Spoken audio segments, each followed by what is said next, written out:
এই রুচিটা বা এই অভ্যাসটা এখনো আমাদের সব জায়গায় হয় না। মানুষ অনেকে জানেই না যে আল্লাহ রাসূলের জীবনী আছে, অনেকে জানেই না, সেগুলো পড়তে হয়, জানতে হয়। এটা মুসলমানদের ভিতরে এখনো ওইভাবে প্রচলিত নেই। কিন্তু আসলে সিরাত জানা আসলো, যার মাধ্যমে কোরআন আসলো, যার মাধ্যমে পুরা শরীয়ত আসলো, তার সম্পর্কে জানতে হবে না? তিনি কেমন মানুষ ছিলেন, কে আমাদেরকে কোরআন শরীফটা দিয়ে গেলেন, কে এই বিশাল এই হাদিসের ভান্ডার দিয়ে গেলেন, মানুষটা কেমন ছিল, এগুলি আমাদের জানতে হবে। জানতে হবে এর জন্য যে আল্লাহ রাসূল সম্পর্কে যত আমি জানবো তত আমার ঈমান মজবুত হবে, ঈমান মজবুত হবে, বিশ্বাস মজবুত হবে, কোরআনের মহব্বত আমার দিলের মধ্যে বেশি আসবে, শরীয়তের উপরে চলা আমার জন্য সহজ হবে। জান্নাত, জাহান্নাম, আখিরাত, কিয়ামত এগুলি তো এমন জিনিস যেগুলো মানুষ কোনোদিন দেখেনি। আর এগুলো আসলেই হবে কিনা কে বলতে পারে যেগুলো হবে? তো যে ব্যক্তি এটা বলে গেল, এই খবর দিয়ে গেল যে মৃত্যুর পরে আর একটা জীবন আছে, এই যে একটা কথা, মক্কি জিন্দেগিতে মক্কা কুরাইশদের মধ্যে একটা হইচই পড়ে গেল।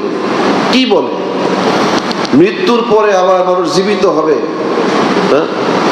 সেই মানুষের নাকি আবার বিচার হবে। এই কথাটা মক্কাতে অকল্পনীয় ছিল, মানুষ চিন্তাই করতে পারত না।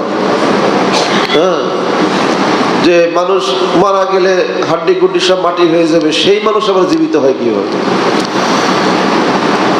মুহাম্মদ রাসূলুল্লাহ সাল্লাল্লাহু আলাইহি ওয়াসাল্লাম যখন এই খবর দিচ্ছেন যে না, মানুষ মৃত্যুর পরে আবার জীবিত হবে, এই খবরটা তাদের কাছে আশ্চর্যের ছিল, কিভাবে সম্ভব? কিন্তু যারা মুসলমান তারা এটা বিশ্বাস করছে, কাফেররা কোনোদিন বিশ্বাস করেনি যে এটা হতে পারে না। তো এত একটা বিশ্বাসের জিনিস যে আমি যার মাধ্যমে পেলাম, যিনি এই খবরটা দিলেন যে মানুষের মৃত্যুর পরে আবার তাকে জীবিত করা হবে, এইটা এমন একটা বিশ্বাস যে মানুষ যদি এটাকে অস্বীকার করে তাহলে দুনিয়াতে সে যা খুশি করতে পারে, তার সামনে কোনো বাধা নেই। যদি এই কথা মানুষ বিশ্বাস করে মৃত্যুর পরে তাকে জীবিত করা হবে না, কোনো বিচার হবে না, এই একটা কথাই মানুষকে যা খুশি তাই করার জন্য যথেষ্ট। এই যে কোটি কোটি মুসলমান যারা গুনাহ থেকে বেঁচে থাকে, গুনাহ থেকে বেঁচে থাকে কিসের ভয়ে? মৃত্যুর পরে আবার কি করা হবে? জীবিত করা হবে, প্রশ্ন করা হবে, হাসরের ময়দানে বিচারের মুখোমুখি করা হবে। এই বিশ্বাসটাই মুসলমানদেরকে গুনাহ থেকে বাঁচাইছে, অন্য কোনো কিছু না। এই ভয়টাই, এই ভয় যদি না থাকতো তাহলে মানুষের কোনো আমলই করতো না, শত লোভ দেখাইলেও কেউ আমল করতো না। এই ভয়টা মানুষ বিশ্বাস করে, মুসলমান বিশ্বাস করে, যার ফলে মুসলমান তারা দুনিয়াতে নেক আমল করে, আল্লাহ পাক যেগুলো করতে নিষেধ করছেন সেগুলো বর্জন করে, ছেড়ে দেয়, অর্জনীয় গুণ অর্জন করার চেষ্টা করে। তো এই খবরটা আমরা যার কাছ থেকে পেলাম তার সম্পর্কে আমাদের জানতে হবে। সিরাতের চর্চা মুসলমানদের থেকে কাফেরদের, জ্ঞানীদের মধ্যে বেশি। ইহুদি, খ্রিস্টান, অন্যান্য কাফের, মুশরিক এরা মুহাম্মদ সাল্লাল্লাহু আলাইহি ওয়াসাল্লামের জীবন নিয়ে রিসার্চ করছে, গবেষণা করছে যে এই একজন ব্যক্তি পুরো পৃথিবীকে নিয়ন্ত্রণ করছেন, যার মতবাদ, যার কথা আজকে পুরা পৃথিবীর ভিতরে ছড়াই গেল। একজন মানুষ, অশিক্ষিত একজন মানুষ, কোনোদিন লেখাপড়া করে নাই, তো সে কি অবস্থা, তার জীবন নিয়ে এরা গবেষণা করছে। যতই গবেষণা করছে ততই তাদের কাছে স্পষ্ট হয়েছে যে মুহাম্মদ একজন সাধারণ মানুষ না, তিনি অবশ্যই আল্লাহ পাকের প্রেরিত রাসূল এবং নবী। এরকম কথা এটা কোনো সাধারণ মানুষ বলতে পারে না। একজন মানুষ কোনোদিন সমুদ্র দেখে নাই, সাগর দেখে নাই, কিন্তু কাফেররা মনে করতো যে কোরআন এটা মুহাম্মাদের লেখা একটা বই। কিন্তু সেই কোরআনের মধ্যে যখন তারা সমুদ্রের বর্ণনা পায়, সাগরের তলদেশে, সাগরের নিচে কি অবস্থা সেগুলোর বর্ণনা পায়, মহাকাশের বর্ণনা পাচ্ছে, সূর্য চন্দ্রের বর্ণনা পাচ্ছে। একজন অশিক্ষিত মানুষ এটা কিভাবে তার পক্ষে লেখা সম্ভব? সে আবার কোনোদিন মক্কার বাইরেও তেমন কোনোদিন যায়নি, যে অন্য দেশের থেকে শিখে আসছে তাও তো না। এই যত গবেষণা হয়েছে তত কাফেরদের সামনে, কাফের যারা পণ্ডিত জ্ঞানী ওদের সামনে স্পষ্ট হয়েছে যে আসলে উনি নবী। এটা নবী ছাড়া, রসুল হওয়া ছাড়া এটা কখনোই এরকম একটা কিতাব লেখা সম্ভবই না, যার সাথে ওনার ব্যক্তিগত জীবনের কোনো সম্পর্কই নাই, সেই সব জায়গার খবর উনি খবর দিচ্ছে। পুরা জীবনটাই রসুলের জন্ম থেকে মৃত্যু পর্যন্ত, এজন্য আমাদের জানতে হবে ওনার জন্ম থেকে মৃত্যু পর্যন্ত পুরো 63 বছর প্রত্যেকটা সেকেন্ড, মিনিট, ঘন্টা আল্লাহ পাকের নিয়ন্ত্রিত। আল্লাহ পাক নিজে নিয়ন্ত্রণ করছে। আল্লাহ পাক রসুলের 4 বার সিনা চাপ করছেন, ওপেন হার্ট সার্জারি, একদম ফায়ার হয়েছে। যখন 6 বছর বয়স, ছোট্ট মানুষ, ওই ছোট্ট বয়সে বাচ্চাদের যেটা চঞ্চলতা থাকে, খেলাধুলা, দৌড়াদৌড়ি, ওইটা যেন ওনার ভিতরে না থাকে, ওই সময় একবার অপারেশন করছে। জিব্রাইল আসছেন, এসে কাটছেন, এটা অপারেশন করে ভিতরের থেকে বাসপানি, শৈশবের চঞ্চলতা, এটাকে বের করে ফেলেছে। এরপরে যখন একজন মানুষ বালেগ হয়, সাবালেগ হওয়ার সময় তার জীবনে কিছু পরিবর্তন ঘটে, শারীরিক কিছু পরিবর্তন ঘটে, তো ওই সময় অনেক কিছু মনে চায়, ওই সময় আরেকটা অপারেশন করছে, আরেকবার। এরপরে যখন জিব্রাইল আলাইহিস সালাম ওহী নিয়ে আসবে, ওহী কোরআনের ওজন যেন তিনি সহ্য করতে পারেন, ওই সময় আরেকবার ওনার হার্ট অপারেশন করছে, সিনাসাক করছে, আবার সেটা জমজমের পানিতে ধুয়ে আবার মুছে দিচ্ছে, মিশে গেছে। এরপরে আল্লাহ পাক বিভিন্ন ঘটনার মধ্য দিয়ে, যেগুলো আমাদের গত 2 মাস আলোচনা হয়েছে, যখন নবী হয়েছেন 10 বছর পার হয়ে গেছে, উনার সব থেকে মক্কার মধ্যে যে 2 জন ব্যক্তি উনাকে আশ্রয় দিয়েছে, সুখে দুঃখে উনার পাশে থেকে উনাকে আশ্রয় দিয়েছেন, একজন হলো চাচা আবু তালিব, আর একজন ওনার স্ত্রী আম্মাজান খাদিজা রাদিয়াল্লাহু আনহা। এই 2 জন ব্যক্তি ওনাকে সবসময় সান্ত্বনা দিয়েছেন, সুখে দুঃখে পাশে দাঁড়াইছে। এই 2 জন মানুষই একই সাথে 1 মাসের ব্যবধানে দুনিয়ার থেকে আল্লাহ পাক নিয়ে গেছে। কেমন একটা বছর!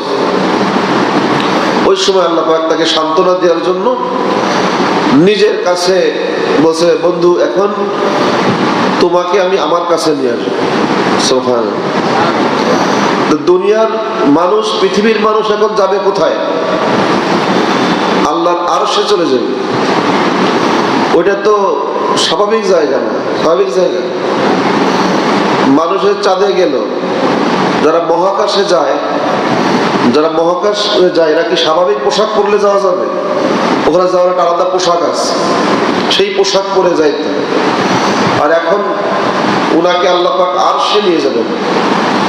আরশে ওই পরিবেশে তিনি যেন থাকতে পারেন, যাইতে পারেন, সেজন্য আবার হার্ট অপারেশন করছে, আরেকবার। এই 4 বার আল্লাহ পাক তার বন্ধুকে নিজের কাছে নিচ্ছেন, কাছে নিয়ে তার সাথে কথাবার্তা বলছে। এরপরে মোটামুটি মিরাজের পরে মক্কা থেকে যে তাকে চলে যাইতে হবে একটা আলামত দেখা দিয়েছে। এক পর্যায়ে মদিনায় হিজরত করছেন। মদিনায় হিজরত করার পরে কি ঘটলো সেটা হলো আজকে আমাদের আলোচনার বিষয়। মক্কার জীবন যখন শেষ হয়ে গেছে, মক্কার জিন্দেগির পরে মদিনাতে এক নতুন জীবন, অন্যের দেশ, অন্যের দেশে, পুরা মক্কায় তাদের ঘর বাড়ি ধন সম্পদ যা ছিল সাহাবা ইকরাম সব রেখে নতুন এক দেশে এক হুকুমে সবাই হিজরত করে চলে গেছে, পুরুষ মহিলা চলে গেছে। আল্লাহ রাসূল সাল্লাল্লাহু আলাইহি ওয়াসাল্লাম হিজরত করছেন, মদিনায় চলে গেছে। মদিনাতে মূলত আল্লাহ তাআলার ইচ্ছা ছিল যে মক্কায় যে 13 বছর আল্লাহ পাক তার নবীকে প্রশিক্ষণ দিয়েছে, দ্বীনের উপরে, ঈমানের উপরে কিভাবে মজবুত থাকতে হয়, এটা 13 বছর প্রশিক্ষণ দিয়েছে। কত বছর? 13 বছর প্রশিক্ষণ দিয়েছে। সাহাবায়ে কেরাম অমানসিক অবর্ণনীয় কষ্ট সহ্য করছে। আল্লাহ পাক সব দেখতেছেন, সব দেখতেছেন। সাহাবায়ে কেরাম কষ্ট করতেছে, নির্যাতন সহ্য করতেছে, মার খাচ্ছে, আল্লাহ দেখতেছেন, আল্লাহ চোখের সামনে সব বলতেছে, কিন্তু কিছু বলতেছে না। যারা মারতেছে তাদেরকে আল্লাহ পাক কিছুই বলতেছে না। কতজনকে মেরে ফেলছে কিছুই বলেন। 3 বছর জেলের মধ্যে আটকায় রাখছে, আল্লাহ পাক দেখতেছেন, কিছুই বলতেছে। কেন বলতেছেন না? যে কিয়ামত পর্যন্ত মুসলমানদেরকে শিক্ষা দেওয়ার জন্য, ঈমানকে হেফাজত করার জন্য, দ্বীনকে টিকায় রাখার জন্য এরকম কষ্ট সহ্য করতে হবে। কষ্ট সবকিছু আরামে আরামে হবে না। সাহাবায়ে কেরাম যদি দ্বীনের জন্য কষ্ট করতে পারেন, তাহলে ভবিষ্যতের যারা মুসলমান তারা যেন সহজে এই সব জুলুম, নির্যাতন, কষ্ট মেনে নেয়, এই শিক্ষা আল্লাহ পাক এই সাহাবায়ে কেরামের উপরে অত্যাচার জুলুম করায় শিক্ষা দিচ্ছে। নচেত তো আল্লাহ পাক ইচ্ছা করতেন তো হুকুম দিয়ে দিতেন, ফেরেশতা পাঠিয়ে দিতেন, একদিনের মধ্যেই ইসলাম কায়েম হয়ে যেত। ফেরেশতা এসে বলতো, ঘোষণা করে দিত, বাইতুল্লাহ ছাদের উপরে দাঁড়িয়ে বলতো যে এই যে কোরআন শরীফ আসছে, আজকের থেকে যারা কোরআন মানবে না তাদের খবর আছে। পিটায় সহায় ফেলত। এরকম তো হইতে পারত, কিন্তু তা তো হয়নি। কষ্টের মাধ্যমে দ্বীনকে প্রতিষ্ঠিত করা লাগছে, কষ্টে। এরকম যদি হতো তাহলে ভবিষ্যতের আজকে 1500 বছর একজন মুসলমানও দ্বীনের জন্য একটা পয়সা ব্যয় করতো না, আর একটুও কষ্ট সহ্য করতো না। বলতো এটা আল্লাহর দ্বীন, আল্লাহর ব্যাপার, উনি আগেও দেখাশোনা করছে, এখন উনি দেন। এই জন্য অনেকে বলে যে হেফাজতে ইসলাম, হেফাজতে ইসলাম এটা তো আল্লাহর কাজ, আলেমরা আবার কিসের হেফাজতে ইসলাম? তো এটা তো বোকার মতো প্রশ্ন। যারা ইতিহাস জানে না তারা এরকম মূর্খের মতো প্রশ্ন করে। হেফাজতে ইসলাম, ইসলামকে হেফাজত করা, এটা যদি আল্লাহ পাকের দায়িত্ব হতো, তাহলে আল্লাহ রাসূলের জামানায় আল্লাহ পাক ইসলামকে হেফাজত কেন সাহাবায়ে কেরামকে দিয়ে করাইলেন? আল্লাহ পাক করতে পারতেন না? তা না করে তিনি সাহাবায়ে কেরামকে দিয়ে করাইছেন। এবং ইসলামের হেফাজতের জন্য সাহাবায়ে কেরাম মায়ের খাইতে খাইতে খাইতে খাইতে শেষ পর্যন্ত নিজের দেশ ছেড়ে আরেক দেশে চলে গেছে, আরেক দেশে চলে গেছে ইসলামের হেফাজতের জন্য। তার মানে এই কথা বলা যাবে না যে হেফাজতে ইসলাম এটা আল্লাহর দায়িত্ব। না, এটা মুসলমান জাতির দায়িত্ব, দ্বীন ইসলামকে হেফাজত করা। এটাই মুক্তি জিন্দেগির শিক্ষা। নচেত আল্লাহ পাক নিজেই ইসলামকে প্রতিষ্ঠিত করে দিতেন, একজন সাহাবীকেও তিনি কষ্ট দিতেন। কথা বুঝেছি? এই জন্য ইমানের হেফাজত, ইসলামের হেফাজতের জন্য জুলুম, নির্যাতন, কষ্ট সহ্য করতে রাজি আছি ইনশাআল্লাহ। এখন তো আমাদের ওই ধরনের কষ্ট নাই। আমাদের দেশে তো এরকম না যে আমরা মুসলমান এই জন্য আমাদেরকে কেউ পিটাচ্ছে। মুসলমান হওয়ার পর থেকে মারতেছে, আমাদের মারতেছে। মক্কায় যে অবস্থাটা ছিল, আমরা মুসলমান, মুসলিম নামাজ পড়তে যাচ্ছি, এই কারণে তো কেউ আমাদের মারতেছে না। অনেক দেশে কিন্তু আছে ওরকম, মুসলমান হওয়ার কারণে মারে। পার্শ্ববর্তী দেশ ভারতে, পশ্চিমবঙ্গে মুসলমান হওয়ার কারণে তাদেরকে জুলুম, নির্যাতন করতেছে। শুধু শুধু তাদের উপরে বদ ধারণা করে যে গরু জবাই দিচ্ছে, বাসায় গরুর গোশত রান্না হয়েছে, এই সামান্য একটা ফালতু অজুহাত দিয়ে মেরে ফেলতেছে, পিটাই মেরে ফেলতেছে। আমরা তো জান্নাতে আছি, এদেশে আমরা কিছুই বুঝতেছি না। বহু দেশে মুসলমানদের উপর জুলুম নির্যাতন চলতেছে। এখন আমাদের এখানে যেটা করতে হবে, নিজের ইমানের হেফাজত করতে হবে। জুলুম নির্যাতন হচ্ছে না, কিন্তু ইমানের উপর তো জুলুম হচ্ছে। শয়তান আমাদেরকে ইমান ছিনায় নেওয়ার জন্য চেষ্টা করতেছে। শয়তানের বিরুদ্ধে সংগ্রাম চলবে। শয়তানের বিরুদ্ধে শয়তান যে আমাদের নফসকে জুলুম করতেছে, এই জন্য এর বিরুদ্ধে আমাদের লড়াই চলবে। লড়াই করতে হবে সবসময় শয়তানের বিরুদ্ধে। যেহেতু এখানে ইমানের কারণে মানুষ আমাদের উপর জুলুম করতেছে না, কিন্তু শয়তান তো ছাড়তেছে না। শয়তান আমাদের ইমান ছিনায় নেওয়ার জন্য সে সবসময় প্রস্তুত। তো আমাদের লড়াইটাও প্রতিনিয়ত 24 ঘন্টা শয়তানের বিরুদ্ধে চলতে থাকে। ইমান আমাদেরকে কেড়ে নিতে না পারে, ছিনাই নিতে না পারে। তেমনি ভাবে মদিনাতে আল্লাহ পাক সাহাবায়ে কেরামকে হিজরত করতে বলছেন। এর প্রধান প্রধান তাৎপর্য শিক্ষা হলো যে মক্কা থেকে শিক্ষা গ্রহণ করার পরে মদিনাতে আল্লাহ পাক চাইছেন একটা কোরআন এবং হাদিসের শাসন, একটা বাস্তবতা দুনিয়ার বুকে দেখানোর জন্য। কিন্তু সেই জায়গাটা মক্কা না। যেহেতু মক্কাবাসীরা ইসলামকে সবাই মেনে নেয় নাই, একই সাথে মদিনাবাসী অধিকাংশ মদিনার নাগরিক ইসলাম গ্রহণ করছে। সেজন্য মদিনা শহরটাকে আল্লাহ পাক অনেক আগে থেকেই নির্ধারণ করছে, অনেক আগে থেকে। তো মদিনা শহরে কত আগে করছেন, তো লম্বা ইতিহাস আছে। আসলে মদিনা যে আল্লাহ রাসূলের হিজরতের জায়গা হবে, এটা অনেক আগের থেকে আল্লাহ পাক নির্ধারণ করে রাখছে। সেগুলি বিভিন্ন হাদিসের মধ্যে আসছে। আল্লাহ রাসূলের জন্মেরও বহুত আগের থেকে আল্লাহ পাক নির্ধারণ করছে। সে ঘটনা আমাদের ওমর শোনাইছেন আজকে। মদিনাতে উনি যে বাড়িতে যে উঠছেন, আবু আইয়ুব আনসারীর বাড়ি, ওই বাড়িটা মূলত আল্লাহ রাসূলেরই বাড়ি। আজিম ঘটনা আছে, এক তুব্বা বাদশার ঘটনা আছে। আমাদের এখান থেকে যে সিরাতটা প্রকাশিত হয়েছে, ওটার মধ্যে আমরা এই ঘটনাটা দিয়েছি। এটা অথেন্টিক দলিল আছে। এক নেককার বাদশা এক বাহিনী নিয়ে ওই মদিনা দিয়ে যাচ্ছিল। ওটা তো আসলে মদিনার নাম না, ইয়াসরিব।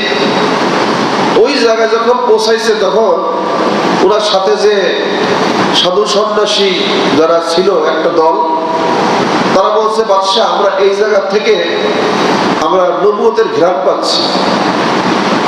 মনে হয় এখানে শেষ নবী এই জায়গায় আসবে, এরকম আমাদের কাছে মনে হচ্ছে। আপনি অনুমতি দেন, আমরা এখানে বসবাস করতে চাই। তখন তো ইয়াসরিব একটা ফাঁকা বিরাট পাহাড়ি, কোন মানুষজন। তো বাদশাহ বলছে যে তাই হয়, তাহলে তোমরা এখানে বসবাস করো। আর উনি রাসূল পাইছেন মদিনার লোকজন, ওই সেই 40 জন যারা বাড়ি বানাইছে তাদেরই বংশধর। মাঝখানে অনেক পুরুষ চলে গেছে, কয়েক পুরুষ চলে গেছে। আর ওই চিঠিটা এক হাত থেকে আর এক হাত আস্তে আস্তে ওই চিঠিটা আবু আইয়ুব আনসারীর হাতে বাড়িতে ছিল। সেই বাদশার চিঠি। তো উনি নবীর জন্য একটা বাড়ি বানানোর টাকা পয়সাও দিয়ে গেছিলেন, যে একটা বাড়ি বানাও যেন ওই নবী এসে এখানে থাকবে, এই বাড়ি। এবং উনি আল্লাহ রাসূল যখন মদিনাতে আসলেন, তখন তাকে ওই চিঠি আর ওইগুলো উপহার সামগ্রী তার হাতে দেওয়া হইল। আল্লাহ রাসূল অবাক হয়ে গেলেন, উনি জানতেন না এই ইতিহাস, তার জন্য অনেক আগের থেকে করে রাখছেন। তাহলে বোঝা যায় যে আল্লাহ রাসূল সাল্লাল্লাহু আলাইহি ওয়াসাল্লাম মদিনাতে হিজরত করবেন, এটা আল্লাহ পাক আগের থেকে কি করছে, নির্ধারণ করে রাখছে। মদিনার মানুষের চরিত্র আর মক্কার মানুষের চরিত্র একরকম। মদিনার মানুষের স্বভাব চরিত্র নরম প্রকৃতির, নরম।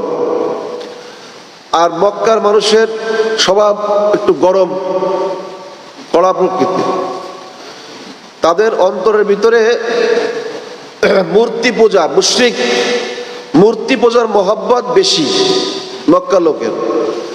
আর মদিনাবাসী যেহেতু ওই সেই 40 জন নেককার বান্দার বংশধর, 40 জন নেককার বান্দার বংশধর, সেজন্য তাদের মনটা নরম ছিল এবং তারা শেষ নবীর অপেক্ষা করতেছিল, কবে শেষ নবী আসবে। এজন্যই তারা নবীকে মানতে পারছে সাথে সাথে। আর মক্কার কুরাইশদের বংশে কোনোদিন কোনো নবী আসে নাই। এরা সারা জীবন মানে বংশে এক বাপ দাদা 14 গোষ্ঠী খালি মূর্তি পূজা করছে। এদের বংশে কোনোদিন কোনো নবী আসে নাই। এজন্য ওরা কোনোদিন আশাও করে নাই যে ওদের বংশে নবী আসবে। মুহাম্মদ সাল্লাল্লাহু আলাইহি ওয়াসাল্লাম যে কুরাইশ বংশে আসবে, এই কুরাইশটা কোনোদিন স্বপ্নেও চিন্তা করে না। মানে অপেক্ষা তো দূরের কথা, স্বপ্নেও চিন্তা করে না। এই জন্য তারা নবীকে মানতে পারেন। নবী যে কত বড় সৌভাগ্যের জিনিস, এই সৌভাগ্য বোঝে নাই।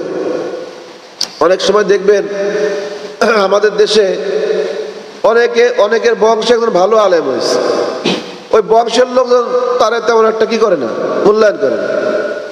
সে কিন্তু অন্য জায়গায় অনেক দামি, বংশের লোকের কাছে তার কি নাই, বলুন। গ্রামের লোকের কাছে তার কি নাই, ওই অমকের সাল অমক।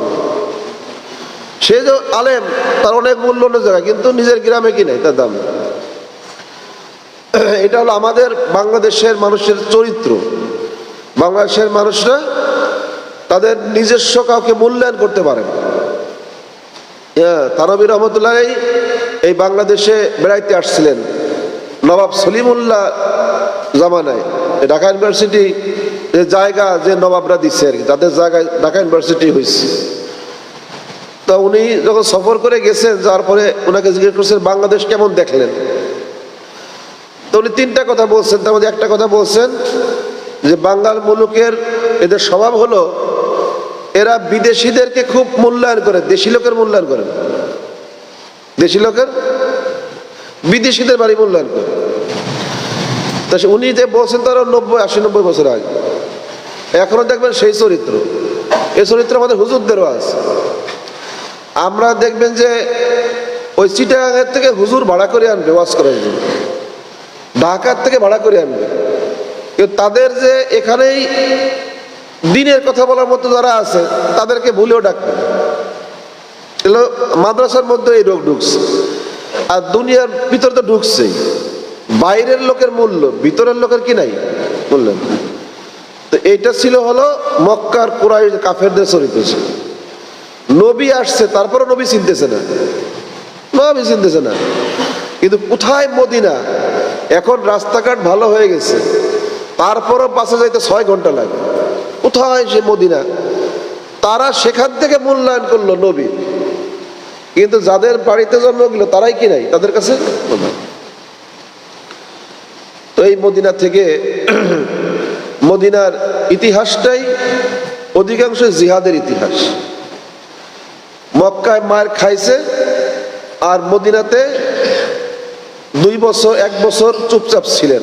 এরপরে আল্লাহ পাক হুকুম দিচ্ছেন যে রাসূল আর মার খাওয়া না, এখন থেকে ওদেরকে ধরতে হবে, ধরেন অনেক হয়েছে, যথেষ্ট হয়েছে। তাও কখন, তোরা মক্কায় রসির চুপচাপ থাক, নবী তো চলে আসছে, সাহাবীরা চলে আসছে, তোরা তোদের দেশে থাক, এদের দেশে শান্তিতে থাকতে দে, তাই না? এখন মক্কা থেকে দলবল সহ মদিনায় চলে আসছে, মানে আর এক দেশে যাইও মারে ফেলবে। ওই দেশে থাকতেও মারছে, আবার এখন দলবল নিয়ে কোথায় আসছে, আর এক দেশে চলে আসছে ধাওয়া করে, মানে শেষ করে দেবে। তো এখন কে বসে থাকা যায়? আল্লাহ বলছেন যে না নবী, এখন আর বসে থাকা যায় না, ধরেন ওদের। এরপরে বদরের যুদ্ধ, উহুদের যুদ্ধ শুরু। এরপরে পুরা আপনার 7 বছর যুদ্ধ হয়েছে। কাফেররা তো পরাজিত হয়েছে, পারে নাই। শেষ পর্যন্ত আল্লাহ রাসূল সাল্লাল্লাহু আলাইহি ওয়াসাল্লাম স্বপ্ন দেখছেন যে উমরা করতেছেন, উমরা তো বলছেন যে আমি তো স্বপ্ন দেখলাম উমরা করতেছি, সাহাবায়ে কেরাম তো খুশি হয়েছে, নবীর স্বপ্ন তো সত্য। তো সবাই রেডি হয়েছে যে এখন আমরা উমরা করব। তো সাহাবায়ে কেরামকে নিয়ে আল্লাহ রাসূল সাল্লাল্লাহু আলাইহি ওয়াসাল্লাম গেছেন, উমরা করতে যাচ্ছেন।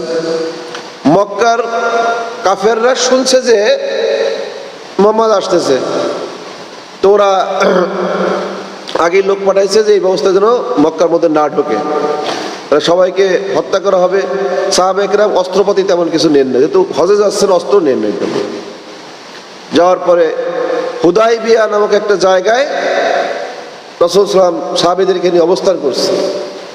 এরপরে নিজের জামাই হযরত ওসমানকে পাঠাইছেন যে যাও তুমি যে তাদের সাথে কথা বলো যে আমরা এখানে যুদ্ধ করতে আসিনি, আমরা হজ করতে আসছি, উমরা করে আমরা আবার মদিনায় চলে যাব। সে গেছে, যাওয়ার পরে তাকে আটকায় রাখছে না, অনুমতি দেওয়া হবে না।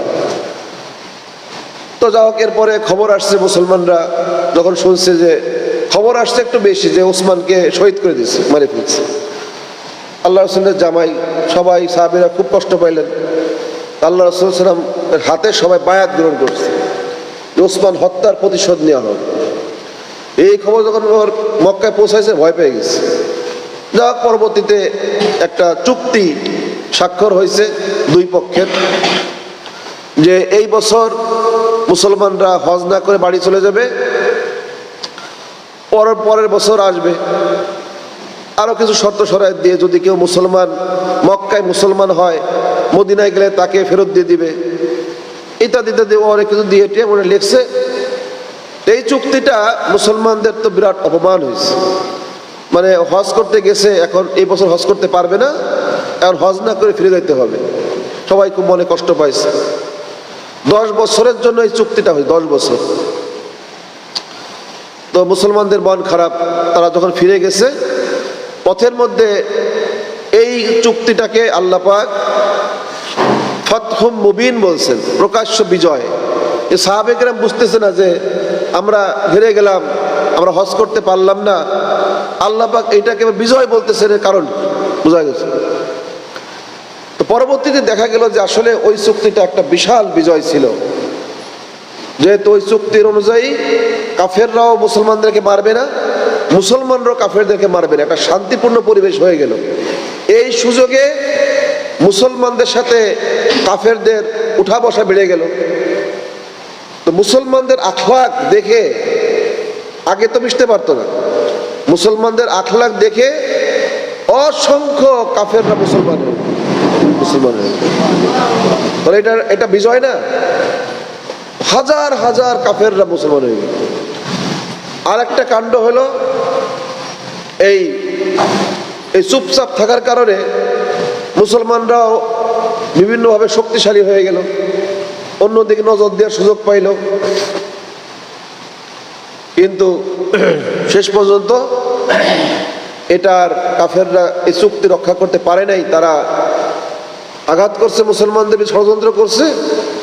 তখন আল্লাহ রাসূল সাল্লাল্লাহু আলাইহি ওয়াসাল্লাম 10,000 সাহাবীদেরকে নিয়ে মক্কা ঘেরাও করছে। সে সময় বিদায় হজ হয়েছে, মক্কা বিজয় হয়ে গেছে। কাফেরদের আর ক্ষমতা ছিল না, কারণ মক্কা থেকে মদিনার এই দীর্ঘ পথে দুই পাশে যত জনপদ ছিল, গ্রাম, এই বেশিরভাগ গ্রাম মুসলমান হয়ে গেছে। এখন যখন যেদিন মক্কা বিজয় হয়, এক একটা গ্রাম থেকে মুসলমানরা পতাকা নিয়ে মিছিল করে আসতেছে। এখন মক্কার কাফেররা আশ্চর্য হয়ে দেখতেছে, খালি মানুষের স্রোত আসতেছে, কবে মুসলমানরা জানেও না। মক্কা বিজয় হয়েছে, কিন্তু আল্লাহ রাসূল সাল্লাল্লাহু আলাইহি ওয়াসাল্লাম কাফেরদেরকে মাফ করে দিয়েছে। যারা সারা জীবন অত্যাচার জুলুম করছে, সব কাফেরদেরকে আল্লাহ মাফ করে দিয়েছে। উনি বলছেন যে আমি তোমাদের সাথে ওই ব্যবহার করব যে ব্যবহার হযরত ইউসুফ আলাইহিস সালাম তার ভাইদের সাথে করেছে। ইউসুফ আলাইহিস সালাম কুয়ায় ফেলে দিয়েছে না, কুয়ার মধ্যে, কিন্তু উনি তো বাদশা হয়ে গেছে, ভাইদেরকেও পাইছেন, সব ভাইরে উনি কিছু বলছেন, সব ভাইরে মাফ করে দিয়েছে। তো আল্লাহ রাসূলও বলছেন যে আমি আজকে তোমাদের সাথে আমার ভাই ইউসুফের মধ্যে ব্যবহার করুক। ইউসুফ যেমন সব মাফ করে দিয়েছিল, আজকে আমি তোমাদের সব মাফ করব। এই মাফ করে দেওয়ার কারণে আরো বহুত কাফের মুসলমান হয়ে গেছে। এ কি মানুষ? এ তো মনে হয় ফেরেশতা, ভগবান। তাহলে এখান থেকে কি শিক্ষাটা হলো? শিক্ষা হলো যে আল্লাহ রাসূল সাল্লাল্লাহু আলাইহি ওয়াসাল্লামের আখলাকিয়াত, ইমানের 5 ভাগ না, এই আখলাকিয়াতের কারণেই 80% 90% মানুষ মুসলমান হয়েছে। ইসলামের নামে যারা অপবাদ দেয় যে ইসলাম তলোয়ার দিয়ে পৃথিবী জয় করছে, যুদ্ধ করে জয় করছে, এটা সম্পূর্ণ মিথ্যা কথা, মিথ্যা কথা। মুসলমান কখনোই সাহাবায়ে কেরাম কাউকে জোর করে মেরে কেটে মুসলমান বানায় না, মেরে কেটে বানায়। তাদের যুদ্ধ ছিল, প্রথমে ছিল তো আত্মরক্ষা করা, মারতে আসতে ঠেকাই দিয়েছে। শেষের দিকে কিছু যুদ্ধ করা লাগছে, কারণ আপনার প্রতিবেশী যদি প্রত্যেকদিন খালি আপনারা খোঁচায়, কয়দিন ভালো থাকা যায়? তোর বাধ্য হয়ে ওরে ঠান্ডা করা লাগে না? এই ঠান্ডা করার জন্য কিছু যুদ্ধ করা লাগছে, এটা অনিচ্ছা সত্ত্বে করা লাগছে, মানে এটা আসলে চায়নি, বারবার খোঁচাখুচি করে, এই জন্য কিছু পিটান দিছে।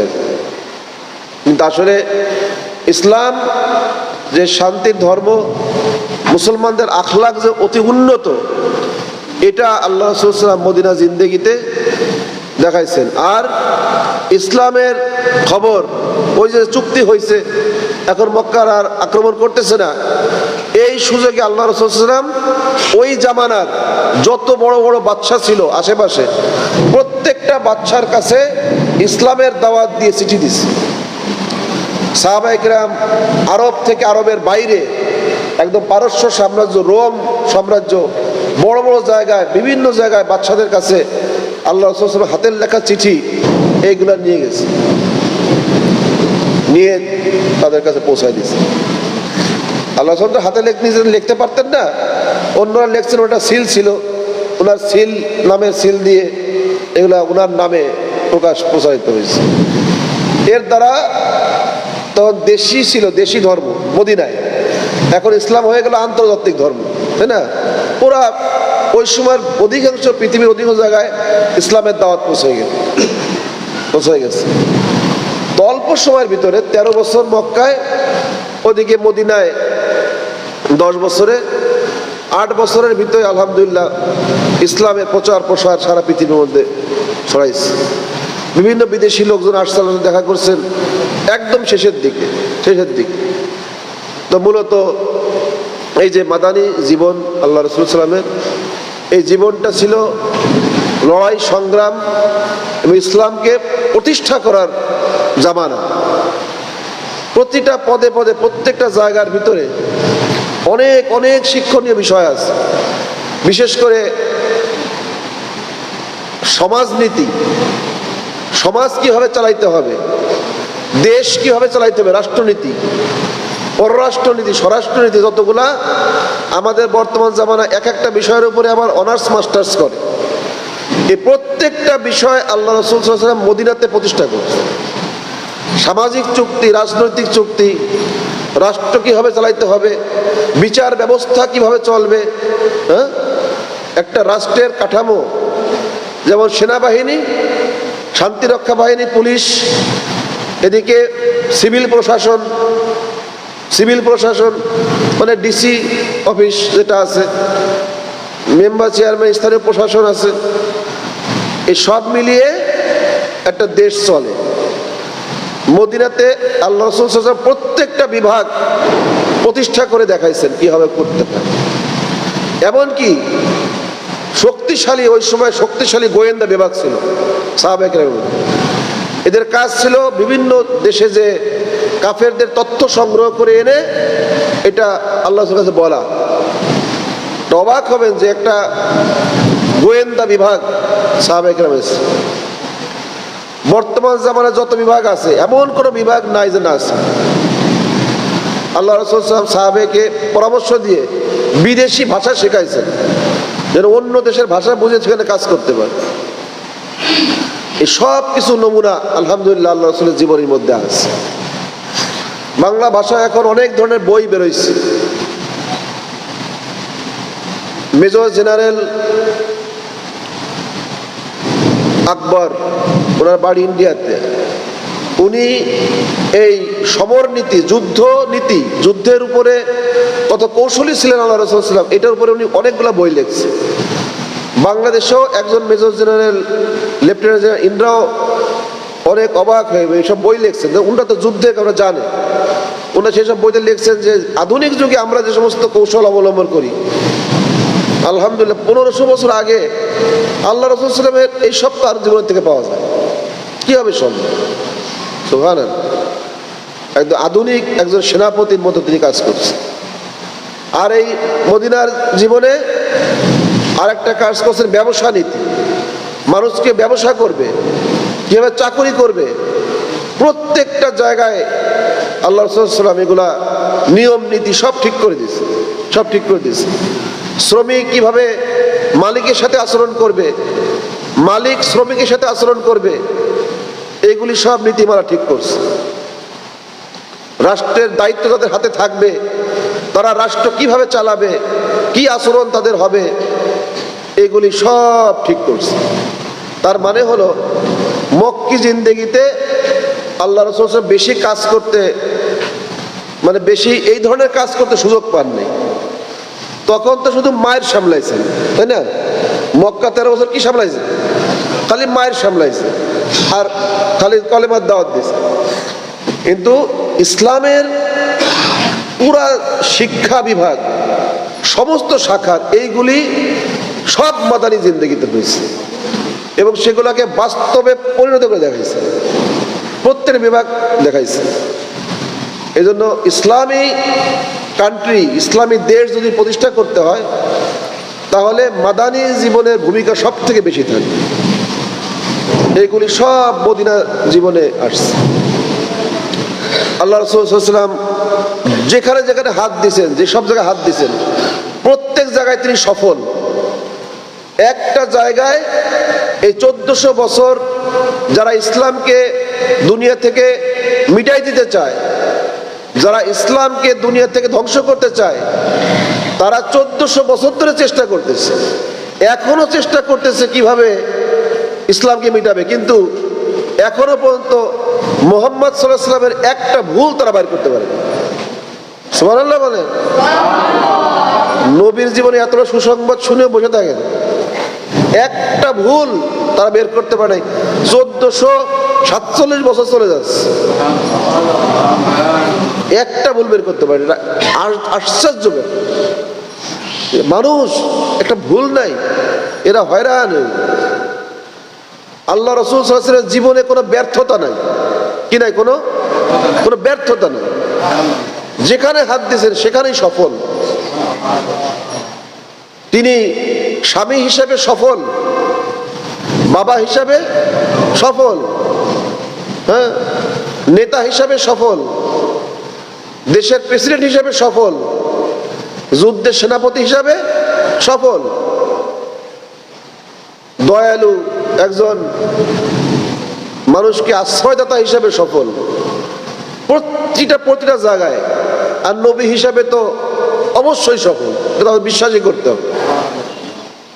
কিন্তু আমাদের ভিতরে একদল হতভাগা পোড়া কপাইল্লা, এদের মধ্যে একজন সে বলছে যে নবীর সে কিছু ভুল বের করছে। নাউজুবিল্লাহ। যে কাজটা কাফেররা পারে নাই, যে কাজটা কাফেররা কোনদিন পারে নাই, সেই কাজ মুসলমান নামধারী একজন নিজের নামের আগে মওলানা লাগায়া এই অপকর্ম করে গেছে। আল্লাহ রাসূল সাল্লাল্লাহু আলাইহি ওয়াসাল্লাম কি বলছেন? উনি মানবীয় দুর্বলতায় আক্রান্ত ছিলেন, উনি নবুয়তি দায়িত্ব পুরোপুরি ঠিকমতো উনি পালন করতে পারেননি। নাউজুবিল্লাহ। এই লোকের থেকে হুঁশিয়ার থাকতে হবে মুসলমানদের। ইসলামের ভিতরে একটা বিষ বাস মানে রোপণ করে গেছে, একটা বিষাক্ত গাছের চারা রোপণ করে গেছে। সেই চারা এখন অনেক বড় হয়ে ছড়ায় পড়ছে। এই লোকের নাম জানেন? এনার নাম হলো মিস্টার মওদুদি। এর নাম কি? এই মিস্টার মওদুদি এই অকাম করে গেছে। এখন সে সাহাবায়ে কেরামের সমালোচনা করছে, নবীর সমালোচনা করছে, এমনকি একটা পর্যায়ে সে আল্লাহর সমালোচনা করছে। আর এই লোকের যারা অনুসরণ করে তাদেরকে বাংলাদেশে, পাকিস্তানে, ভারতের নাম হলো জামাতে ইসলাম। নাম কি? আসলে শব্দটা হবে জামাতের ইসলাম। কি নাম হবে?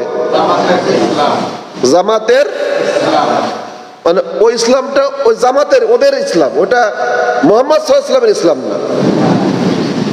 ওদের একটা আলাদা ইসলাম, ওদের একটা কি আলাদা ইসলাম। হ্যাঁ হ্যাঁ, এটা ওদের আলাদা একটা ইসলাম। ওটা মুহাম্মদ সাল্লাল্লাহু আলাইহি ওয়াসাল্লাম যে ইসলাম দুনিয়াতে নিয়ে আসছেন সেই ইসলাম এর সাথে কোনো সম্পর্ক নেই। আজকে দেখলাম ঢোল তবলা পিটায় বাজাইতে বাজাইতে ওই জামাতের ইসলামে মানুষজন মিটিং এ আসতেছে, ঢোল তবলা বাজাইতে বাজাইতে আসতেছে। সব জায়েজ, ক্ষমতায় যাওয়ার জন্য যা কিছু করা লাগে সব কি ওই ইসলামে জায়েজ, ওই ইসলামে। এজন্য এদের সম্পর্কে হুঁশিয়ার করা এটা উলামায়ে কেরামের দায়িত্ব। ভুলেও জামাত ইসলামের ছায়াও মারানো যাবে না, এটা ভয়ঙ্কর। এরা ইসলামের ভিতরে থেকে মুসলমান নামধারী এরা ইসলামের শত্রু। এটা সরাতো ধোয়া মোয়া সরা, এরা মারাত্মক ইসলামের শত্রু। কোনোদিন যদি বাংলাদেশে জামাত ইসলাম ক্ষমতা আসে, এই দেশের প্রত্যেকটা মসজিদে ওরা দাড়ি চাচা প্যান্ট শার্ট কোট পরা ইমাম উঠে দিবে, আর সব আলেমদেরকে দেশের থেকে বিতরণ করে দিবে। ওরা জানে দেশে ওদের প্রধান শত্রু হলো কওমি আলেম। এই কাজ ওরা করতেছে। এদের কাছ থেকে মুক্তি পাওয়া আল্লাহকে দোয়া করা দরকার, আল্লাহ এদের ধ্বংস করে দেন, এরা হিদায়াত দেন, না হলে এদের ঈমান আকিদা ঠিক করে দেবে। এরা যা ইচ্ছা তাই করে, কিন্তু সেটা ইসলামের নামে চালায় দেয়। আমাদের কথা বাবা, তোরা যদি কিছু করতে চাস, রাজনীতি করবি কর, ইসলাম শব্দটা বাদ দে। ইসলাম বাদ দিয়ে জামাত দিস নাম, যা দিস দিয়ে একটা কি জামাতে মওদুদি দে, একটা কিছু দিয়ে তোরা রাজনীতি কর, কোনো সমস্যা তো নাই। ইসলাম লাগাবি কেন? ইসলামের নামে সব কিছু নিজেরা সিদ্ধান্ত নেবে, নিয়ে কার নামে চালাবে? ইসলাম এতিম হয়ে গেছে। এখন ওরা নিজেরা বানায় নামে চালাবে। পুরা এই যে ডাকসু নির্বাচন হইলো, বিভিন্ন বিশ্ববিদ্যালয় নির্বাচন হয়েছে, পুরা জামাতের ছেলেরা মেয়েদের সাথে উঠতেছে, বসতেছে, হাসাহাসি করতেছে, পাশাপাশি বসতেছে, মানে পর্দার আয়াত কোরআনের থেকে উঠাই দিছে। নাউজুবিল্লাহ, ফেলাই দিছে। এই ধরনের কোনো আয়াত কোরআনে নাই, মানে মুখে বলতেছে না, আমল দিয়ে বোঝাচ্ছে যে পর্দা বলতে এটা ইসলামে কিছু, মানে ওদের ইসলামে নাই, ওদের ইসলামে পর্দা বলতে কিছু নাই। তাহলে ওইটা কি মুহাম্মদ সাল্লাল্লাহু আলাইহি ওয়াসাল্লাম ইসলাম? মুহাম্মদ সাল্লাল্লাহু আলাইহি ওয়াসাল্লাম ইসলামের তো পর্দা আছে, ওদের ইসলামে নাই। যাই হোক, এটা কথা প্রসঙ্গে আসলো যে মুহাম্মদ সাল্লাল্লাহু আলাইহি ওয়াসাল্লাম মাদানী জিন্দেগিতে যে রাষ্ট্রনীতি, যে সমাজনীতি, ইসলামী রাষ্ট্র পরিচালনা করার জন্য যে নিয়ম নীতি তিনি আমাদেরকে দিয়ে গেছেন, সেই কাঠামোর মধ্যে, সেই নিয়মের মধ্যে আমাদের থাকতে হবে এবং সেই নিয়ম কানুন দুনিয়াতে চালু হোক, এই জন্য দোয়া করতে হবে, চেষ্টাও করতে হবে। তবে উগ্রতা না, উগ্রতা না। এটা কিভাবে করতে হবে সেই নিয়ম নীতি আল্লাহ রাসূল বলে গেছে। একজন আমির থাকবে, একজন কি থাকবে? আমির থাকবে। আমিরের অধীনে এই কাজগুলি সুশৃঙ্খল ভাবে করতে হবে, চেষ্টা করতে হবে। আল্লাহ পাক যদি কোনোদিন ইসলামী শাসন কোন জমিনে লিখে রাখেন তাকদিরে হবে, আর না হলেও আল্লাহ পাক এই জন্য আমাদেরকে জিজ্ঞাসাবাদ করবেন না, যদি আমরা চেষ্টা করি। কথা বলতে চেষ্টা করতে হবে যার যার জায়গা থেকে ইসলামী শাসন প্রতিষ্ঠা হোক আল্লাহর জমিনে। এজন্য প্রথম দোয়া করতে হবে, আর পরিবার থেকে শুরু করতে হবে। পরিবার থেকে আগে নিজের জীবনে ফিট করতে হবে, পরিবারকে ঠিক করতে হবে, এলাকা ঠিক করতে হবে, এরপর আস্তে আস্তে বাইরে দাওয়াত দিতে হবে। কিন্তু ইসলামী শাসন চাই না, কোরআনের শাসন চাই না, এরকম বিশ্বাস করলে তার ঈমান থাকবে না, ঈমান থাকবে না। তবে আমরা ওই ইসলাম চাই যেটা আল্লাহ রাসূল সাল্লাল্লাহু আলাইহি ওয়াসাল্লাম মদিনা জিন্দেগিতে, মদিনার জীবনে তিনি দেখাইছেন, বলে গেছেন, ওটাই হচ্ছে আমাদের লক্ষ্য। সেজন্য আমাদের চেষ্টা করতে হবে। আজকে আমাদের এই যে দিন শিক্ষার জন্য যে প্রচেষ্টা, মানুষকে দিন শেখানোর জন্য যে চেষ্টা, এই দিন শেখানোর জন্য যে চেষ্টা, এটাও আল্লাহর জমিনে দিনকে প্রতিষ্ঠা করানোর কার্যক্রমের একটা অন্যতম অংশ। অন্যতম 13 বছর আল্লাহ রাসূল সাল্লাল্লাহু আলাইহি ওয়াসাল্লাম সাহাবীদেরকে এইভাবে দিন শেখাইছেন। কিন্তু আপনাদের মতো এরকম ফ্যানের নিচে বসে আরাম আয়েশে শেখে নাই, প্রাণের ভয়ে এই পাহাড়ের গুহায়, ওই পাহাড়ের চূড়ায়, অমুকের বাড়ি, তমক জঙ্গলে, মানে এরকম প্রাণের ভয় পালায় পালায় পালায় পালায় তারা দিন শিখছে। আমাদের মধ্যে এরকম নিশ্চিন্ত মাদ্রাসা পাইছে, মানে খানা রেডি, খানা কি খানা রেডি, খানা তৈরি হচ্ছে, পড়তেছে, এরকম পরিবেশ তারা কল্পনাও করে না, কল্পনা করে। এরা আমরা খানা দানার লাইনে আমরা একটু কষ্ট সাহাবা ইকরামের দিকে তাকাই করত। তারা তো এক বেলাও খাবারও পায় না, কিন্তু দিন শিখছে, দিন শিখছে, দিন শিখছে। এজন্য সব জায়গার থেকেই এই যে সাহাবা ইকরামের ঘটনা, শুধু আমরা হেকায়েতে সাহাবা পড়ি, আছে না তাবলীগে আমরা পড়ি, সাহাবা ইকরামের ঘটনা কি সারা জীবন খালি আমরা পড়তেই থাকবো আর খালি শুনবো, কিন্তু এটা আমাদের জীবনে বাস্তবায়ন করার চেষ্টা করবো না? কি বলেন? চেষ্টা করবো না? কিন্তু আমরা খালি শুনি, আহা আহু করি, আহারে ও কি জীবন, কিন্তু ব্যক্তি জীবনে যখন আসে তখন আমরা ধরা খেয়ে যাই। চেষ্টা করতে হবে ভাই, সাদা সিধে জিন্দেগি, সাহাবা ইকরামের মতো জিন্দেগি যত শুনবো তালিমে, ওইভাবে নিজের জীবনটা গঠন করার চেষ্টা করব ইনশাআল্লাহ, চেষ্টা করতে হবে। এই জন্য একজন সাহাবী অশিক্ষিত ছিলেন না, সব সাহাবী, সমস্ত সাহাবা ইকরাম তারা দ্বীনের শিক্ষায় শিক্ষিত ছিলেন, দ্বীনের শিক্ষায়, দ্বীন সম্পর্কে জানতেন, দুনিয়া সম্পর্কে কম বুঝতেন, দুনিয়া সম্পর্কে, দ্বীন সম্পর্কে বুঝতেন। এই জন্যই উলামায়ে কেরাম পুরা উম্মতকে দ্বীন শেখানোর জন্য এটা চিন্তা করছে যে আগে মানুষ দ্বীন মানবে তো পরে, আগে দ্বীন শিখতে হবে না? এখন শেখার দিক দিয়ে, জানার দিক দিয়ে মুসলমান সেই মক্কি জিন্দেগিতে চলে গেছে। ওই সময় যেমন অধিক মানুষ জাহেল ছিল, এখন মুসলমানের সংখ্যা অনেক, কিন্তু 90% ইসলামী শিক্ষার মূল সম্পর্কে এদের কোনো প্রাথমিক ধারণাও নেই। এই মানুষগুলোকে আগে দ্বীন শিখতে হবে, ইসলামী শিক্ষা কিন্তু।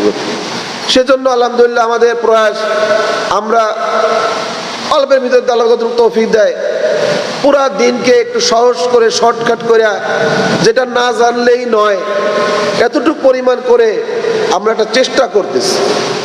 এটা আল্লাহর জমিনে দিন প্রতিষ্ঠার সংগ্রামের একটা অংশ। এটা জিহাদ, এটা কি সশস্ত্র জিহাদ, এটা একটা জিহাদের একটা অংশ। কিন্তু মানুষকে ওই চূড়ান্ত জিহাদের জন্য তৈরি করা, এটা হচ্ছে অনেক বড় কষ্টের জিহাদ, কষ্টের জিহাদ। এই জন্য যারা আমরা আসছি, আমরা নিজেরা তো পরিপূর্ণ দিন শিখার নিয়ত করতে পারি না ইনশাল্লাহ, লামসাম নাকি পরিপূর্ণ দিন শিখ, পরিপূর্ণ দিনে ধারণা থাকবে। আমার দুনিয়াতে যে পেশা হোক, পেশা আমার যাই হোক, কিন্তু দিন জানার ক্ষেত্রে আমাকে অনেক দূর যাইতে হবে। ওই যে আপনাদেরকে আমি বলছি, আমি সব জায়গায় যা বলি যে মানুষ আজকে দ্বীনি শিক্ষাকে, ইসলাম শিক্ষাকে আলেমদের কাছে বাড়া দিচ্ছে, প্লিজ বাড়া দিচ্ছে। এটা হুজুররা করবে, এটা হুজুরদের কাজ, আর আমাদের কাজ আলাদা, তাই না? ভাগ করে ফেলছে। না না না, ইসলামী শিক্ষার প্রতিটা মুসলমানের জন্য। আলেমরা হয়তো একটু বেশি জানবে, কিন্তু যতটুকু জানতে হবে প্রত্যেকটা মুসলমান অতটুকু ইলম শিক্ষা করতে হবে। এই জিনিসটা এখন আমরা বেশি করে মুসলমানদের মধ্যে ছড়াই দিই যে আপনি ইমানিয়াত সম্পর্কে কতটুকু জানেন, ইমানিয়াতের 9 শাখা সম্পর্কে কতটুকু জানেন, ইবাদতের 21 শাখা সম্পর্কে কতটুকু ধারণা আছে, আমার মুআমালাত, এই যে লেনদেন করেন এই সম্পর্কে কি বলছে কোরআনে কতটুকু জানেন, এইগুলো জানতে হবে। জানার জন্য বোঝায় বোঝায় ধরে ধরে নিয়ে আসতে হবে, আইনে ভর্তি করে দিতে হবে, দিন শিখবে। আমরা স্বপ্ন দেখি ইনশাআল্লাহ অচিরেই সামনে একটা দিন আসবে, মানুষ দিন শেখার জন্য লাইন দিয়ে মানুষ আসতে থাকবে ইনশাআল্লাহ। হযরত জি ইলিয়াস রহমতুল্লাহ আলাইহি আমাদের জন্য অনুপ্রেরণা, আমাদের সামনে মডেল, আমাদের সামনে কি মডেল। তিনি দেখাইছেন একজন মানুষ আল্লাহ পাক যদি কবুল করে তো একজন মানুষের দ্বারা কি হতে পারে। তারপরে উনি আবার মুখে জড়তা ছিল, ভালো মতো ওয়াজ বয়ান করতে পারতেন না। আল্লাহ পাক একজন মানুষের দ্বারাই যে মানুষ এখন কি বলে ফাজাইল শেখার জন্য, ঈমান শেখার জন্য তারা ঘর ছেড়ে বের হচ্ছে, কাট্টি কুট্টি নিয়ে বের হয়ে দিচ্ছে, দুনিয়ার এক পাশের থেকে আর এক পাশে চলে যাচ্ছে, বিদেশ সফর করতেছে, এক জেলার থেকে আর এক জেলায় চলে যাচ্ছে, বাংলাদেশে এক মাথার থেকে আর এক মাথায় চলে যাচ্ছে, তারা একটু ঈমান শেখার জন্য। সম্ভব হয়েছে না? তো এই কথাগুলা হযরত ইলিয়াস রহমতুল্লাহ বলতেন, তখন তো উনার মসজিদের মধ্যে উনি দিন শিখাইতেন, লোকরা হাতে পায়ে ধরে 4 জন 5 জন 2 জন ধরে ধরে আনিয়ে শিখাইতেন। এখন যেমন আমাদের যে হঠাৎ 5 জন আসে, ওই কিন্তু 10 জন আসে, এরকম আমরা শুনছি বা দেখছি লেখা, উনি অনেক ফেরিওয়ালাকে তার সব মাল টাকা দিয়ে কিনে নিতেন। কথা কথা বাদাম ভাজা বেচতেছে, কয় টাকার বাদাম? 300 টাকার। ওই 300 টাকা দিয়ে সব বাদাম কিনে নিয়ে বলতে, বাবা কত বিক্রি হয়ে গেল, তুমি আমার কাছে থাকো, সারাদিন ধরে পড়ো। তাও তুমি পড়ো, দিন শেখো, তোমার মাল আমি কিনে নিচ্ছি, তোমার তো চিন্তা নাই, এটা বেচতে তোমার বিকাল পর্যন্ত ঘুরতে হইতো।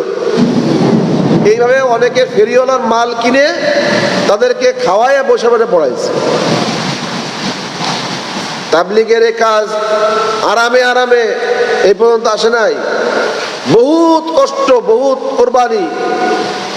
অনেক তাবলীগ জামাত সাথীদেরকে মেরে হত্যা করে কেটে নদীতে ভাসাই দিচ্ছে। এরকমও কুরবানি আগের জামানায় গেছে। কিন্তু যখনই এদিকে বাদ মাগরিব বয়ান চলতেছে, এদিকে তালিম চলতেছে, আর ওদিকে হাড়িতে তেহারি পাক হইতেছে, এরকম সুসময় যখন শুরু হয়েছে তখনই তাবলীগের সর্বনাশ শুরু হয়েছে। কোরবানি, মেহনত এগুলি আস্তে আস্তে কিছু কিছু বেরোয় গেছে। মানুষ খাবারটাকে নিশ্চিত করতে চাইছে যে আমার 3 বেলা খাবার আসবে, 3 বেলা খাবার আসবে, এটা নিশ্চিত করতে চাইছে। তখন রুহানিয়াত কমছে। সাহাবা একরামের না খেয়ে থাকার যে নুরানি একটা রুহানিয়াত ছিল, ওইটা কমে গেছে। পেটে যত খাবার বেশি থাকবে তত তার রুহানিয়াত কমে যাবে। কালকে বোঝাইছে না? পেটে খাবার থাকলে কি মোটা হয়? ওনাদের কি মোটা হয়? নফস মোটা হয়। পেটের খাবারে কি হয়? নফস মোটা তাজা হয়। আর আমলে, এলমে আমলে রূহ মোটা তাজা হয়। যখন আমল কম হয়েছে, খাবার দাবারের দিকে মন গেছে, তখন নফস মোটা হয়ে গেছে, রূহ দুর্বল হয়ে গেছে। এগুলা বাস্তব ইতিহাস। এজন্য হার লাইনে কোরবানি করতে হবে। সাহাবায়ে কেরামের ঘটনা যেরকম আমরা তালিমে শুনবো, ওই রকম জীবন নিজেকেও আনতে হবে। আমার মনে চায় আল্লাহ বাঁচাইলে ইনশাল্লাহ আমাদের যে মার্কাজ আমরা করার স্বপ্ন দেখতেছি, ওখানে কাজ কিছু হয়েছে, দোয়া করবেন। ওখানে যখন আমি তো মানে চোখ বন্ধ করলে আমার মনে হয় যে এরকম দেখতেছি যে জামাতের পর জামাত খালি আসতেছে। আমি চোখ বন্ধ স্বপ্ন দেখি, শত শত মানুষ আসতেছে, পুরা 4 তলা 5 তলা ভরে গেছে। 40 জন 50 জন শিক্ষক পড়াচ্ছে, দিন রাত পড়া চলতেছে। ভাই তখন কেমন দৃশ্য হবে? কেমন দৃশ্য হবে? ইনশাল্লাহ হবে, ইনশাল্লাহ হবে। তখন আপনারা যারা এই প্রথম ভাঙাচোরা আসছেন, আপনারা ইতিহাসের অংশ হবেন। আপনারা বলবেন যে এই কাজের প্রথম আমরা যাইতাম, ইনশাল্লাহ, তাই না?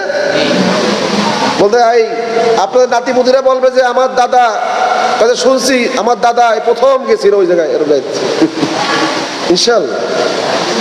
মেওয়াতে যে ভূমিকা করছে, মেওয়াতের লোকরা যে পরিশ্রম করছে, কুরবানি করছে, আজও পর্যন্ত মেওয়াতের গল্প বলতেই থাকে ইস্তেমার ময়দান।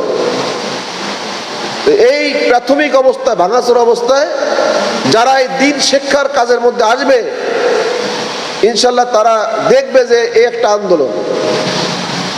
এখন দিন শিক্ষা দেওয়ার আন্দোলন চলবে, পরিপূর্ণ দিন। এইগুলো ইতিহাস একদিন লেখা হবে ইনশাল্লাহ। মিলাবেন যারা হায়াতে থাকেন ইনশাল্লাহ, কারণ আমাদের নিয়তের মধ্যে কোনো ই নাই। এই কাজের জন্য আল্লাহ পাক আল্লাহর জমিনে বসার একটা ব্যবস্থা করছে, এটা জমির ব্যবস্থা করছেন। সেখানে অবশ্যই ভবনের ব্যবস্থাও হয়ে যাবে ইনশাল্লাহ। কখন হবে আল্লাহ জানে, আমাদের টেনশন ওটা হবেই। না হলে এতটুকু হলো কেন? ওখানে ইনশাল্লাহ দেখবেন মানুষ সারা বাংলাদেশ দিন শিখতে হবে, দিনের শিক্ষা নিয়ে ঘরের থেকে বেরোবে, এলাকায় যাবে, পুরুষ মহিলা। আমাদের ওখানে আমরা মহিলাদের ব্যবস্থাও রাখবো ইনশাল্লাহ। মহিলারাও আসবে, মহিলারা এসে দিন শিখবে। এগুলা না করতে করতে আমাদের কাছে আশ্চর্য লাগে। আল্লাহ রসুলের মসজিদের মধ্যে মহিলারা আসছে না, মহিলারা আসছে, তারা তালিমে বসছে, আল্লাহ রসুলের পাশে, পর্দার ওই পাশে, আল্লাহ রসুল সাল্লামের বিবিদের ঘরে তারা বসছে। এমনকি প্রশ্ন করছেন। এই তালিমের মহিলাদের প্রশ্নের কারণে অনেকগুলো আয়াত নাজিল হয়েছে, আয়াত নাজিল হয়ে গেছে। এক মহিলা এসে বলতেছে, ইয়া রাসূলুল্লাহ, হ্যাঁ আমি তো এই ওটা জিহারের মাসলা বলে, মানে ওনার স্বামী যে কোনো একটা কারণে খুশির চোটে হোক, যাই হোক, ওনার মা কয়ে ফেলাইছে। তুমি তোমার মার মতো। সে তো বলছে মা যেমন ভালোবাসে, স্নেহ করে, বলে ফেলছে। এখন এই মহিলার একটা সন্দেহ যে কিরে, তার সে মা কইল। তো সেই মহিলা চলে আসছে, তালিমে বসছে। পরে এক ফাঁকে বলছে, আল্লাহ আমার প্রশ্ন কি হয়, আমি তো আল্লাহ কি বলবে না, উনি তো নবী, উনি তো নিজের পক্ষতে বলতে পারে না। উনি বলছে তুমি ধৈর্য ধরো, দেখি ওহি আসে কিনা। পরে তার প্রশ্নের কারণে জিবরাইল আলাইহিস সালাম কিছুক্ষণ পরে ওহি নিয়ে আসছেন, এই মাসলার উত্তর নিয়ে আসছেন। এবং এটা আয়াত হিসেবে লেখা হয়েছে কোরআনের মধ্যে। অনেক আয়াত আছে এই তালিমের মহিলাদের প্রশ্নের কারণে হয়েছে, বুঝতে পারবেন। এখন আমাদের মহিলারা কই? আমাদের মহিলাদেরকে আমরা কোনো চান্স দিচ্ছি না, তাদেরকে দিন শেখানোর কোনো ব্যবস্থা নেই আমাদের দেশে। আমাদের খালি মাদ্রাসা, ওই খালি ওখানে পড়াইতেছে, মহিলাদের ব্যবস্থা নাই। মহিলারা দিন সম্পর্কে বুঝতেছে না, আর মহিলা যখন বুঝতেছে না, তখন মহিলার পেটের সন্তানরাও শিখাইতে পারতেছে না। এজন্য মহিলাদেরকে দিন শিক্ষার ব্যবস্থা করা ফরজ। ইনশাল্লাহ আল্লাহ পাক তৌফিক দিলে আমরা মহিলাদের নিয়মিত প্রোগ্রাম থাকবে, মহিলারা আসবে, পুরুষ আসবে, পুরুষ নিচে থাকবে, মাহরামের সাথে আসবে, স্বামীর নিচে বয়ে থাকবো, আমরা তাদের আলাদা ফ্লোরে দিচ্ছি, ঠিক আছে না? টিকতে হবে। আল্লাহ রাসূলের জীবনের সব দিক বাস্তবায়ন করতে হবে।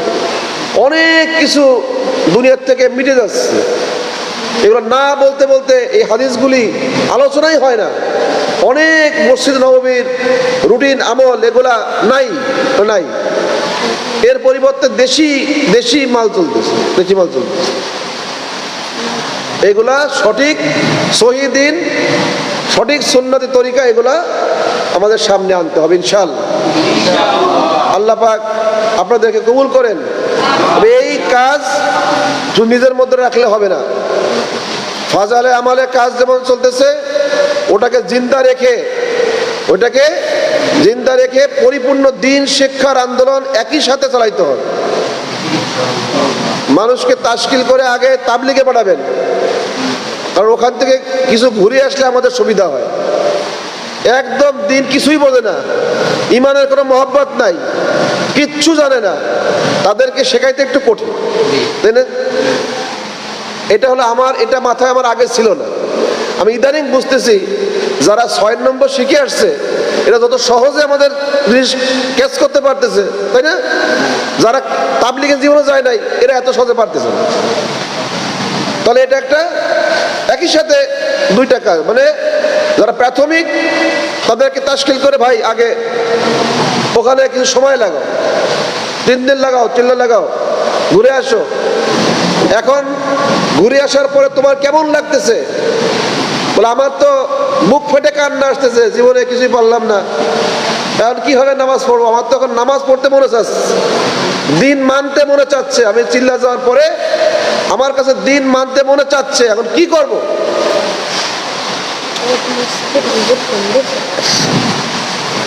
তো এখন তাকে বলতে হবে, হ্যাঁ এখন তুমি তৈরি আছো, দিন শেখার জন্য তোমার মন কি হয়েছে?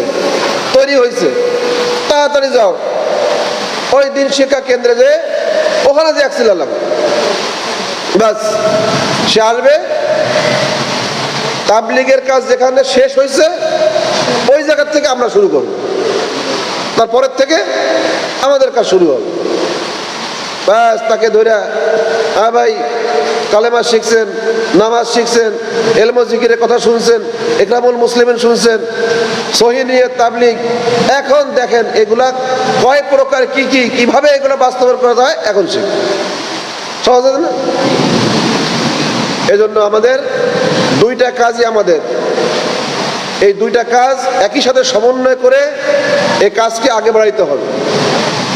এজন্য আপনারা যারা আসছেন আলহামদুলিল্লাহ, এলাকায় যে আমাদের লক্ষ্য হলো 100 বাচ্চা থেকে শুরু করে বুড়া পর্যন্ত 100 মুসলমান, শতকরা 100% মুসলমান, তাদের ঘরে যেন দিন পৌঁছায় যায়, দিনের শিক্ষা তাদের ভিতরে আসে।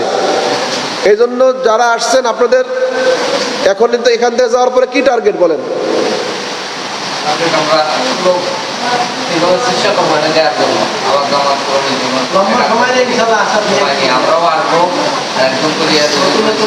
হ্যাঁ, নিজেরা তো আরো আসবো, কিন্তু 3 দিনে তো তেমন কিছু হলো না, তাই না? আরো কত রয়ে গেল।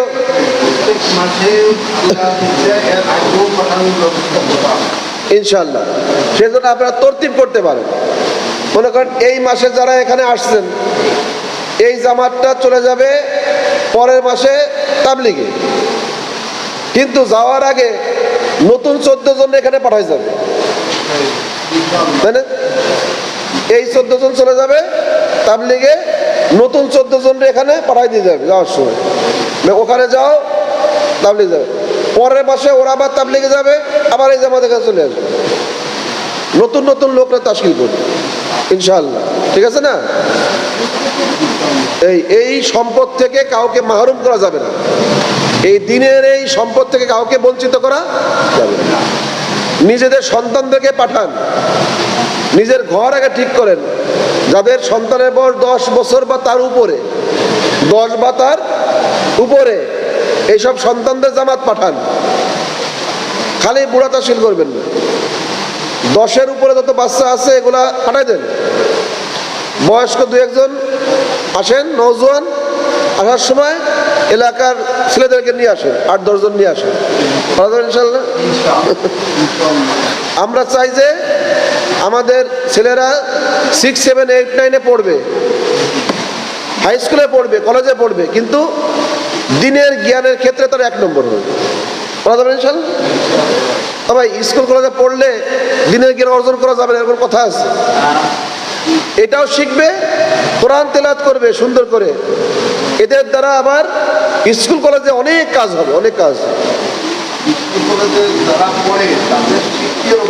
আমরা পারকুশিতে গত বছর না 23 সালে সম্ভবত প্রথম ওই যে নকলেশ্বরের ওখানে দোতলা মসজিদে, বাজার মসজিদে একটা জামাত করছিলাম। সেখানে সব হাই স্কুলের ছাত্ররা ছিল। 3 দিনের একটা জামাত করছিলাম। আমার ওই 3 দিনে মোটামুটি জীবন 80% শেষ হয়ে গেল। এগুলো সামলাইতে মানে জান শেষ। যাক, তারপরে ভালো লাগছে। ওরা আস্তে আস্তে বুঝছে, ভালো হয়েছে।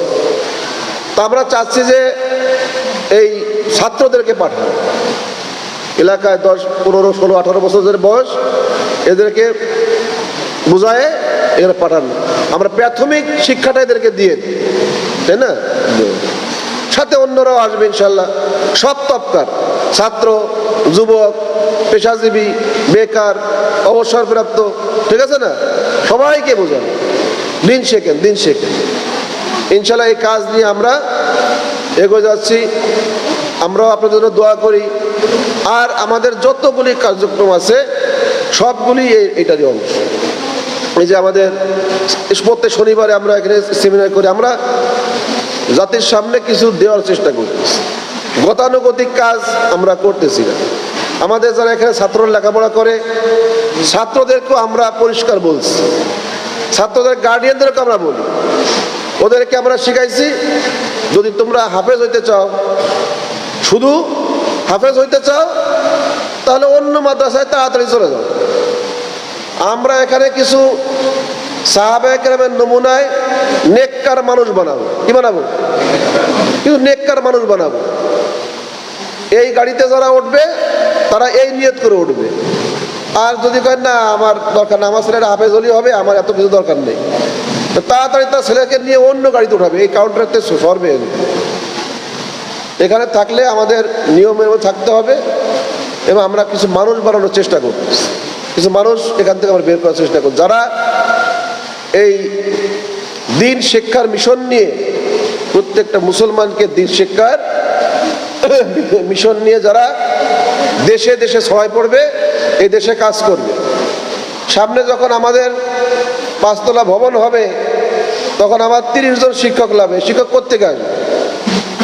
এই যারা আমাদের ছাত্র, এরা দেখতেছে হুজুররা কি করতেছে, এদের ভিতরে একটা মায়া মহব্বত আসবে। ওই লোকগুলো আমি তৈরি করতেছি ইনশাল্লাহ। এরাই তখন পড়াবে ইনশাল্লাহ। আজিব দৃশ্য হবে। দোয়া করবেন না ইনশাল্লাহ? আল্লাহ পাক আমাদেরকে আল্লাহ রাসূল সাল্লাল্লাহু আলাইহি ওয়াসাল্লামের জীবনী থেকে আমাদের শিক্ষা নিয়ে পুরা দুনিয়াতে, সারা দুনিয়াতে যেন আল্লাহ পাকের আইন, আল্লাহ পাকের শাসন প্রতিষ্ঠা হয়, সেই স্বপ্ন দেখা এবং সেই অনুযায়ী কাজ করার তৌফিক দান করে। সেটারই প্রাথমিক হিসাবে আমাদের আগে নিজেকে তৈরি করতে হবে। নিজের যদি শক্তি কম থাকে, তো যুদ্ধের ময়দানে মার খেয়ে যাবে। অস্ত্রের শক্তির থেকে এলমের শক্তি বড়। অস্ত্রের শক্তির থেকে কি বড়? এলমের শক্তি বড়। এলম, জ্ঞান, এটা জীবনে মানুষ কেড়ে নিতে পারে না। আপনার অস্ত্র ধ্বংস হতে পারে, কিন্তু এলেম ধ্বংস হবে না। সেই প্রাথমিক কাজটা আমরা করতেছি ইনশাল্লাহ। শিক্ষিত হবে, ঈমান মজবুত হবে, এরপরে সব হবে ইনশাল্লাহ। পরে কি হবে না হবে এত বলা যাবে না, তাই না? পরে কি আসবে না আসবে এখনই সব বলা ঠিক হবে না ইনশাল্লাহ। আল্লাহ পাক আমাদের তৌফিক দান করেন। দোয়া করেছেন। আলহামদুলিল্লাহ রাব্বিল আলামিন।